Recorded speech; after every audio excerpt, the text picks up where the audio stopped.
Outrora, eu pensava que a pobreza tinha um grande valor moral. Na Coreia, os pastores costumavam pregar que a pobreza era uma bênção e que os pobres eram os que colhiam mais das experiências da vida.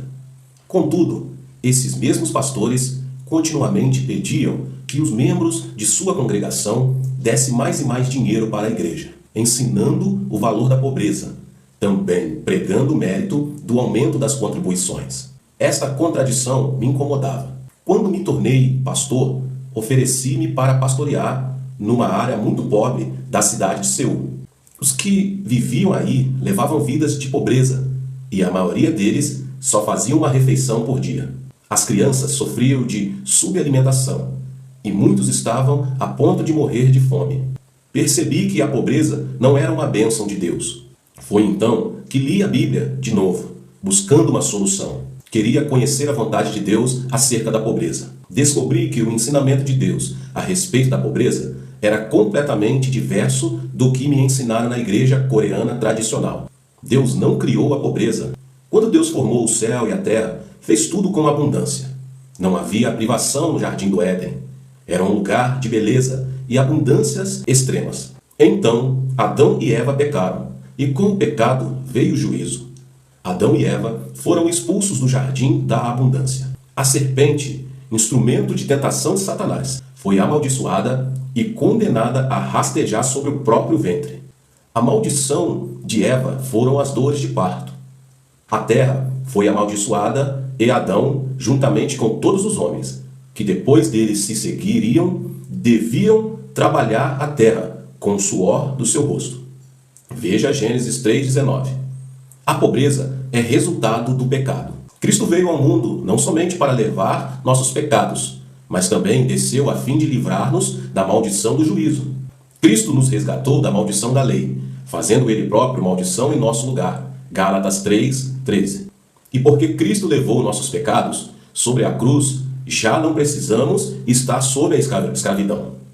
Podemos ser perdoados, libertos da maldição do pecado. Alguns tomam a pobreza terrena de Cristo como justificativa para a sua própria pobreza. Em muitas maneiras, Cristo foi pobre. Embora ele viajasse, um grupo de mulheres que o assistiam nas suas necessidades materiais, bem como a seus discípulos. A Bíblia afirma que Cristo foi pobre para que não precisássemos sê-lo. Pois conheceis a graça de nosso Senhor Jesus Cristo, que sendo rico, se fez pobre por amor de vós, para que pela sua pobreza vos tornasseis ricos. 2 Coríntios 8:9. Cristo deseja que seus filhos da fé sejam prósperos. Contudo, muitos não o são. Falharam em reivindicar a promessa divina de prosperidade. Houve uma época em que os ingleses iam aos Estados Unidos em busca de fortuna. Nesse tempo, certo jovem inglês decidiu que ele também queria viajar para o novo mundo em busca de riqueza.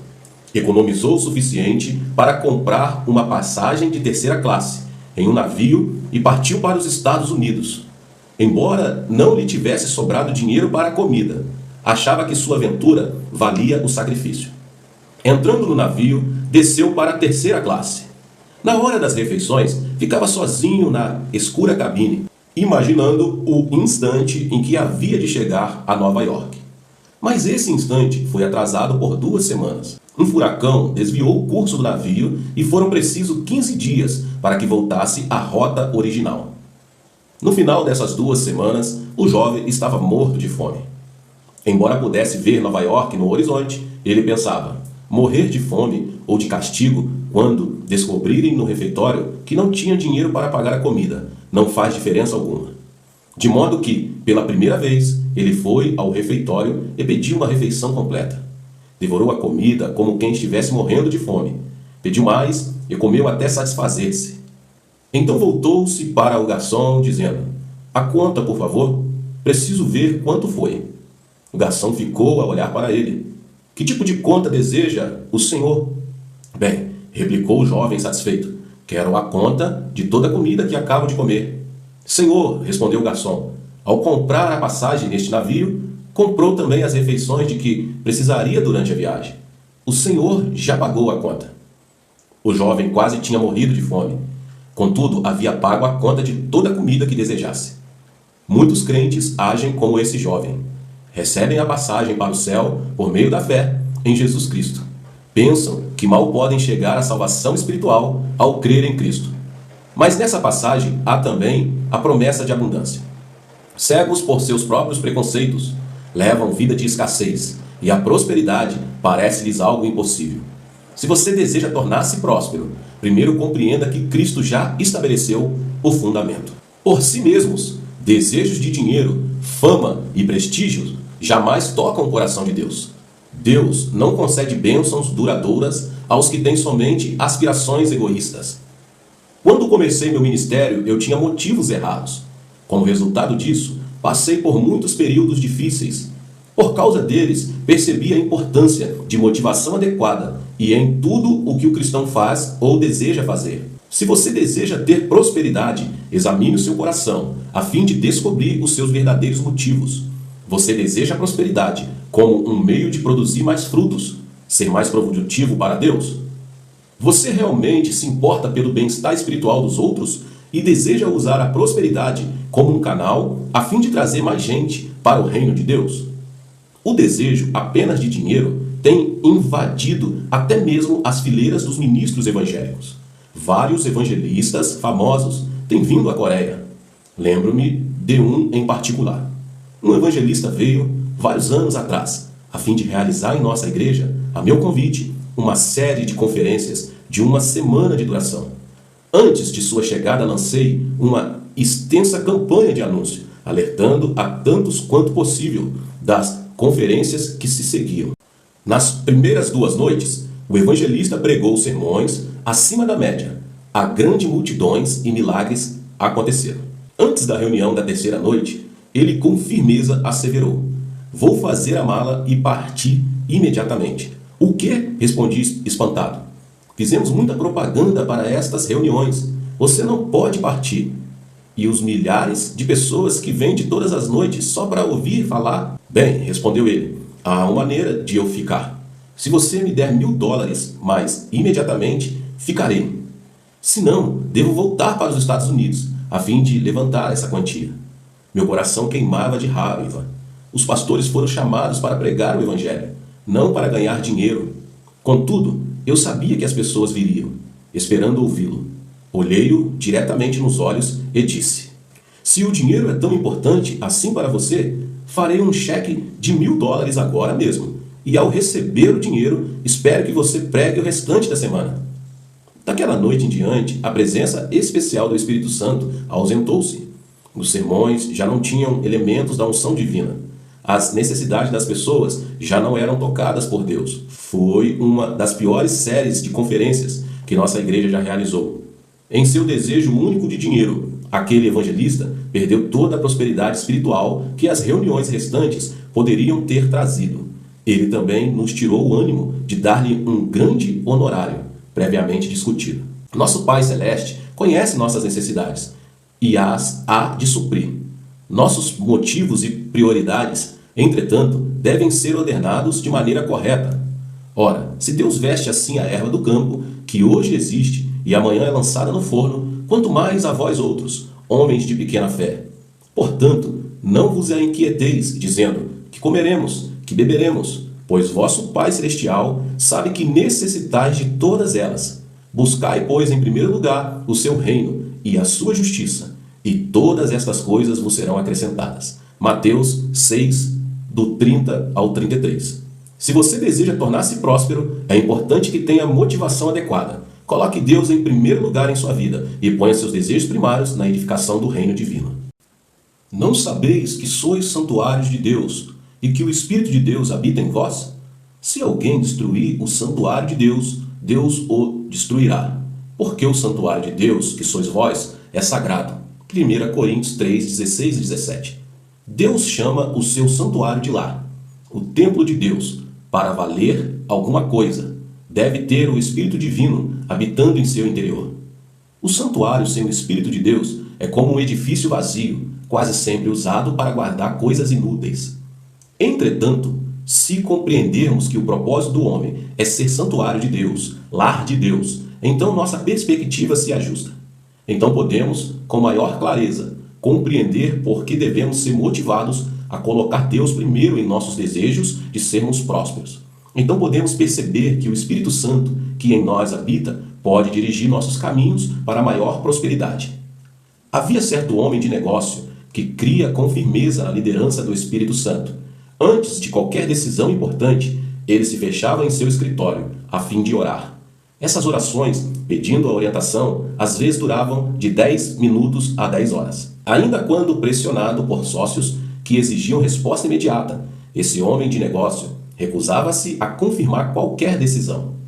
Ele insistia em que primeiro devia receber orientação do Espírito Santo.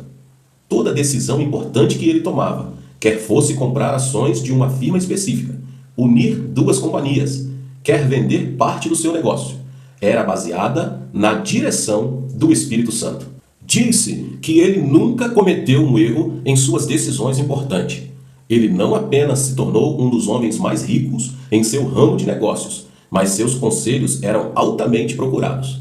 E tudo porque compreendia a importância da habitação do Espírito Santo em seu interior e da necessidade crucial de sua liderança. Quedorlaomer era rei de Elão, antigo país ao norte do Golfo Pérsico. Por 12 anos ele fora líder de uma coalizão de reis. Essa coalizão havia incluído as cidades de Sodoma e Gomorra, cidades da planície que alguns acreditam estarem situadas em um dos extremos do Mar Morto. Depois de 12 anos, muitos dos vassalos de Quedorlaomer, incluindo cidadãos da Sodoma e Gomorra, rebelaram-se. Gênesis registra uma rápida batalha entre Quedorlaomer e seus aliados contra os vassalos rebeldes. Quedorlaomer venceu e o agressivo rei confiscou tudo o que se movia: pessoas, animais, suprimentos e coisas de valor. Entre os cativos encontrava-se Ló, sobrinho de Abraão e cidadão de Sodoma. Quando Abraão ouviu que seu sobrinho havia sido levado cativo, imediatamente armou seus servos, cujo número eram mais de 300. Perseguiram os agressores e os venceram numa vitória notável. Recobraram tudo e todos foram trazidos com vida. Abrão voltou com a vitória viva em sua mente. Então, Melquisedeque, rei de Salém, segundo alguns, a antiga localidade de Jerusalém, trouxe a Abrão pão e vinho. Melquisedeque era sacerdote do Altíssimo, e ele abençoou a Abrão, dizendo: Bendito seja Abrão pelo Deus Altíssimo, que possui os céus e a terra. Bendito seja o Deus Altíssimo, que entregou seus adversários nas tuas mãos. E de tudo lhe deu Abraão o dízimo. Gênesis 14, 19 e 20. Depois de receber a bênção, Abrão deu a Melquisedeque o dízimo, o 10º de todos os bens que Abrão tomara. Mais tarde, Deus falou com Abrão em uma visão: Não temas, Abrão, eu sou teu escudo, e teu galardão será sobremodo grande. Gênesis 15, 1. Deus deu a Abrão a promessa de prosperidade e proteção. Neste relato, Melquisedeque representa um tipo de Cristo, e Abraão tipificava nós, os crentes. Ao examinar a Bíblia, descobri que há muitas bênçãos no dízimo relacionadas com a lei universal do dar e receber. No mundo natural, prevalece o princípio do dar e receber. Se certo tipo de animal apenas recebesse vida e se recusasse a dá-la, sua espécie logo seria extinta. Tanto o mar da Galileia quanto o Mar Morto recebem suas águas das montanhas do Líbano. O primeiro está repleto de seres vivos, pois a água é fresca e flui constantemente para o Rio Jordão. Ele recebe e dá, o que o torna uma fonte de abundância.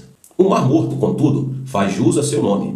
Recebe águas das correntes das montanhas, mas não tem saída que dê curso à água. A água que chega até ele evapora-se lentamente, deixando sal e outros minerais em forma sólida no seu leito.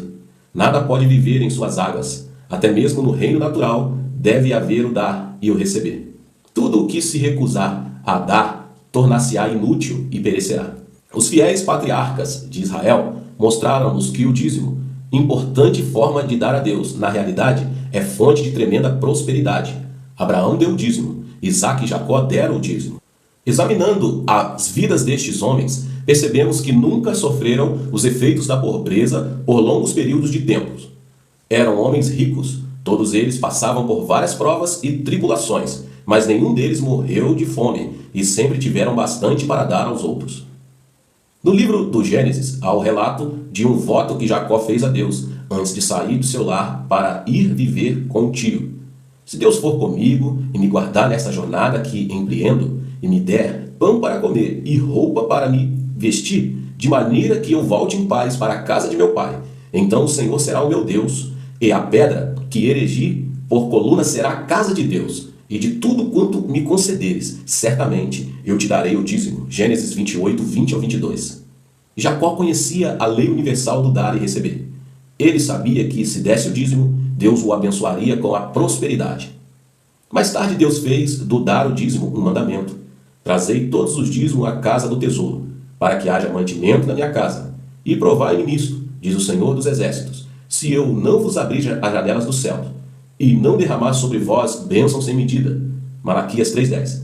Dar o dízimo traz muitos benefícios para a nossa vida, especialmente as provisões de proteção e prosperidade.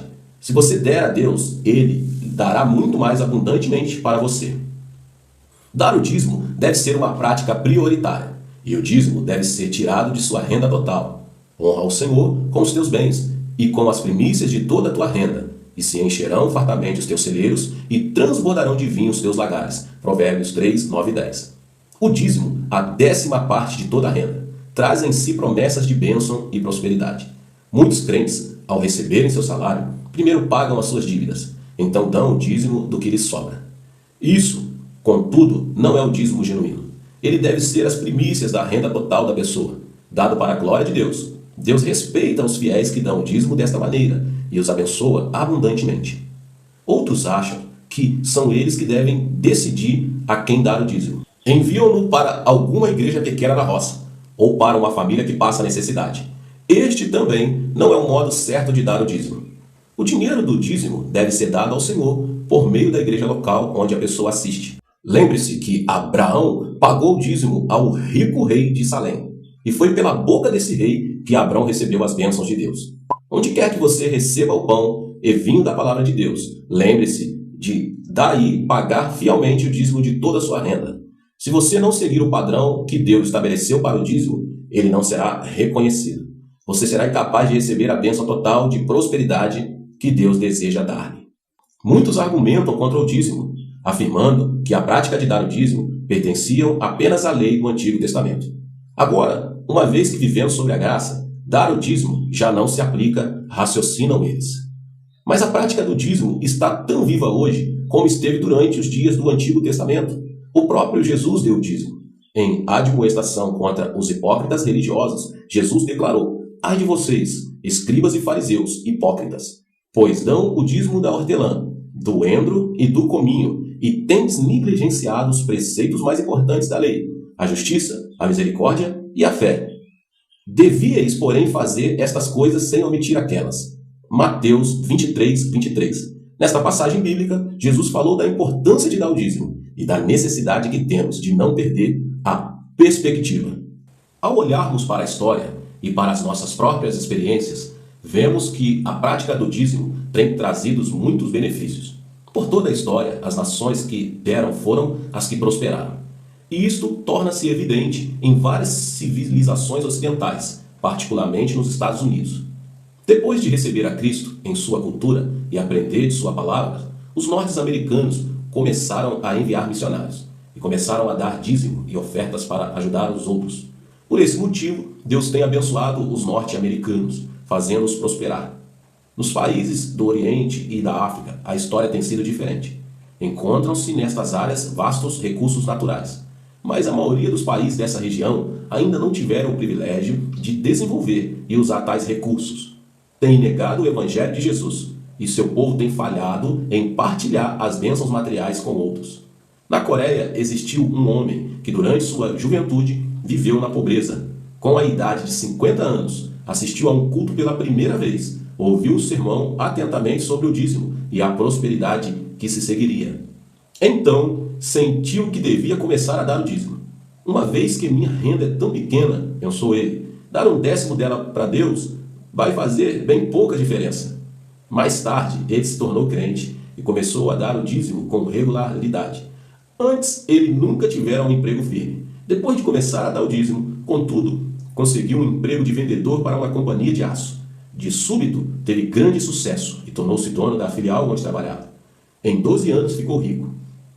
E mesmo nas épocas difíceis, esse homem recusou-se a deixar que o desânimo dominasse, crendo que o dízimo fiel levaria à prosperidade. Ele continuou a prosperar, tudo porque aprendeu o segredo da prosperidade, dar o dízimo.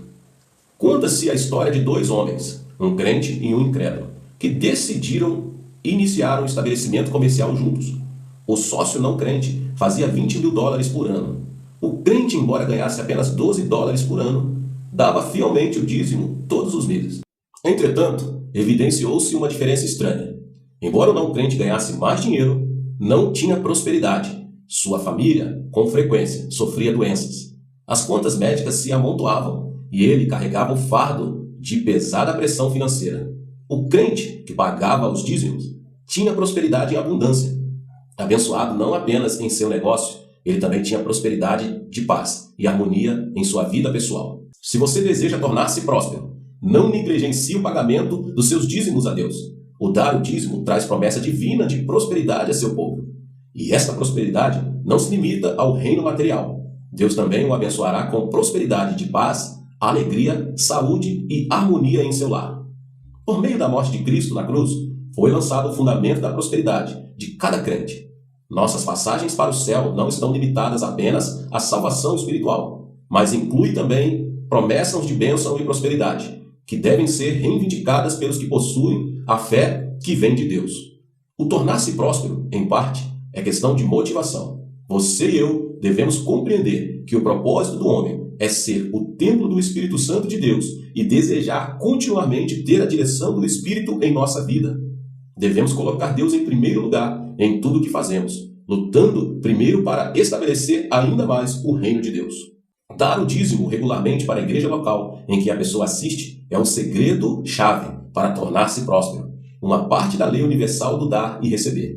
Embora tivesse sido instruído no tempo do Antigo Testamento, o dízimo é prática que você e eu devemos continuar hoje. Prática esta que traz bênção e prosperidade. Ora, aquele que é poderoso para fazer infinitamente mais do que tudo quanto pedimos ou pensamos, conforme o seu poder que opera em nós. A ele seja a glória. Efésios 3, 20 e 21. Meus queridos, Deus te abençoe, que você possa receber essa palavra no seu coração e fazer prática dela. Não se esqueça de se inscrever aqui no canal, deixar o seu like e também compartilhar com os seus contatos essa palavra. Deus te abençoe. Te vemos nos próximos vídeos.